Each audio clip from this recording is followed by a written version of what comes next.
नीलम अपने अंधे ससुर के साथ रह रही थी क्योंकि नीलम का पति देवेंद्र शहर रहकर नौकरी करता था। नीलम की शादी को अभी ज़्यादा दिन नहीं हुए थे। उसे अभी ससुराल के माहौल के बारे में ज़्यादा कुछ पता नहीं था। नीलम का ससुर बहुत अच्छा आदमी था, लेकिन जब नीलम घर का काम करती तब उसकी नज़र अपने ससुर पर जाती तो उसे ऐसा लगता था जैसे उसके ससुर उसे ही देख रहे हों। लेकिन फिर नीलम को एहसास होता कि वो मुझे कैसे देख सकते हैं, उनकी आंखों की रोशनी तो चली गई है, वो मुझे कैसे देख सकते हैं। कभी कभी नीलम को यह सब बहुत अजीब लगता था कि वो टकटकी बांधे उसे ही क्यों देखे जा रहे हैं। पर हर बार नीलम के दिमाग से ये बात निकल जाती थी कि उसके ससुर अंधे और बूढ़े आदमी हैं। रोज़ कोई ना कोई नीलम के घर अलग तरीके की औरतें आती थी और थोड़ी देर बातचीत करने के बाद चली जाती थी। नीलम के ससुर नीलम को बताते थे कि हमारे गांव के लोग बहुत प्यार और मोहब्बत वाले लोग हैं। हमारे गांव में जब भी कोई नई नवेली दुल्हन आती है तो गांव की औरतें उससे इसी तरह की बातें करती हैं। नीलम के ससुर अपने कमरे से बहुत कम ही निकलते थे। नीलम के घर में उसके ससुर के अलावा और कोई नहीं रहता था। नीलम के पति ने नीलम को शादी वाले दिन ही समझा दिया था कि उसे मेरे पिता का ख्याल रखना है। नीलम ने भी अपने पति को विश्वास दिलाया था कि मैं अपने ससुर का हमेशा ख्याल रखूंगी, उन्हें कभी किसी चीज़ की कमी नहीं होने दूंगी। नीलम जब सुबह उठती तो सबसे पहले अपने ससुर के लिए नाश्ता बनाती थी। नीलम ने नाश्ता बनाकर टेबल पर लगा दिया।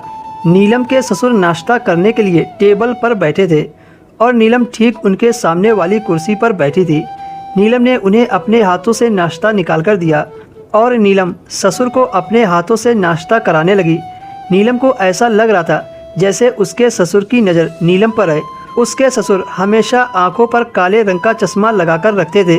इस वजह से नीलम को वहम होता था। वह समझ नहीं पाती थी कि आखिर सच क्या है। धीरे धीरे ससुर का नाश्ता कंप्लीट हो गया।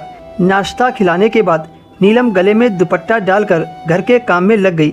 वह अक्सर अपना दुपट्टा निकालकर घर के सारे काम निपटाती थी क्योंकि उसके घर में और कोई नहीं होता था। एक उसके ससुर थे तो उन्हें कुछ दिखाई नहीं देता था। यही सोचकर वह अपने कंधे पर दुपट्टा बहुत कम ही डालती थी और अपने ससुर के सामने भी ऐसी हालत में चली जाती थी। नीलम को अपने ससुर बहुत अच्छे लगते थे, उनकी आदत भी बहुत अच्छी लगती थी। नीलम का पति अक्सर अपने पिता के बारे में बताते रहते थे कि मेरे पिता बहुत ईमानदार थे, हमेशा लोगों का फ़ायदा देखते रहते थे, पूरा गांव मेरे पिता की बहुत इज्जत करता था।